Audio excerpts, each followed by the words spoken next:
बिस्मिल्लाहिर्रहमानिर्रहीम। अस्सलाम वालेकुम व्यूअर्स, मैं हूं बशर बासी, एडवोकेट इस्लामाबाद हाई कोर्ट। उम्मीद है आप सब खैरियत से होंगे। आज हम जिस टॉपिक को डिस्कस करेंगे वो सीपीसी की बहुत ही इम्पोर्टेंट डॉक्ट्राइन है। एलएलबी पार्ट 3 के स्टूडेंट के एग्जामिनेशन पॉइंट ऑफ व्यू के हवाले से भी बहुत ही इम्पोर्टेंट है। अक्सर ये क्वेश्चन एग्जाम्स में आता है। डॉक्ट्राइन रेस सब जुडिस है, जिसका मतलब है matter already pending for judgment. किसी किस्म का सिविल नोयत का कोई भी मैटर, कोई केस है किसी कोर्ट में जो चल रहा है जिसका अभी तक फैसला नहीं आया। डेफिनेशन को देखते हैं इसकी। It applies when a second suit is instituted by the same party, same title in the court of competent jurisdiction with regard to the same matter which is pending, and thus by applying section 10 the court orders for the stay of second suit। ये उस वक्त apply होता है जब दो parties, मिसाल के तौर पे अगर कोई केस सिविल सूट कोई चल रहा है किसी कोर्ट में जिसकी जुरिसडिक्शन भी बनती है, वो कॉम्पिटेंट है कोर्ट, उसको जुरिसडिक्शन हासिल है उस मैटर के रिगार्डिंग, तो उन दो पार्टीज में से कोई भी एक पार्टी किसी दूसरे फोरम पे चली जाती है किसी और कोर्ट में सेम मैटर को लेके, सेम डिस्प्यूट को लेके, तो फिर क्या होगा? दूसरी कोर्ट जो है वो सेक्शन 10 के अकॉर्डिंग उस केस को स्टे कर देगी, उसको रोक देगी, उस पर प्रोसीडिंग नहीं चलाएगी जब तक पहली जो ऑलरेडी जो केस चल रहा है उसका डिसीजन नहीं आ जाता। इसकी रेलेवेंट प्रोविजन सेक्शन 10 है। सेक्शन 10 अप्लाई होती है इस पर। और इसके बाद इसकी क्रॉस प्रोविजन में सेक्शन 151 सीआरपीसी है, इनहेरेंट पावर्स ऑफ कोर्ट।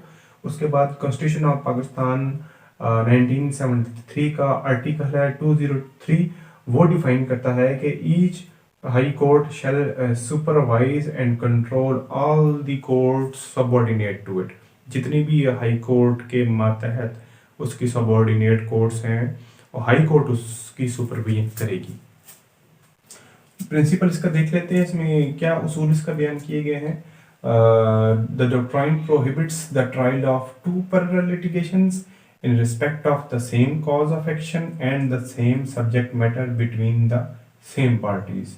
तो ये रोकती है, प्रोहिबिट करती है ये सेक्शन दो पैरेलल लिटिगेशंस को जिनका कॉज ऑफ एक्शन सेम हो और सब्जेक्ट मैटर भी जिनका सेम हो, उनका डिस्प्यूट सेम हो, जिस चीज़ पे उनका डिस्प्यूट है वो भी सेम हो, जिस वजह से डिस्प्यूट है वो वजह भी सेम हो।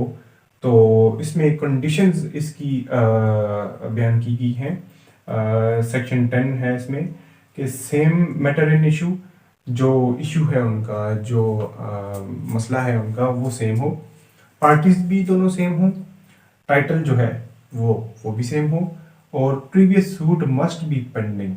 जो पहले से उस डिस्प्यूट के रिलेटेड किसी भी कोर्ट में कोई केस चल रहा है वो पेंडिंग हो, कॉम्पिटेंट जुरिसडिक्शन के पास हो, कॉम्पिटेंसी ऑफ कोर्ट है, मतलब कि उस कोर्ट को कॉम्पिटेंसी भी हासिल हो, उस कोर्ट को इख्तियार समात हासिल हो, तो फिर जो है वो क्या होगा, वो उस दूसरा जो सूट फाइल करेंगे किसी कोर्ट में उसी से रिलेटेड, तो उस पे स्टे कर देगी कोर्ट सेक्शन 10 के अकॉर्डिंग, सीपीसी 1908 के अकॉर्डिंग।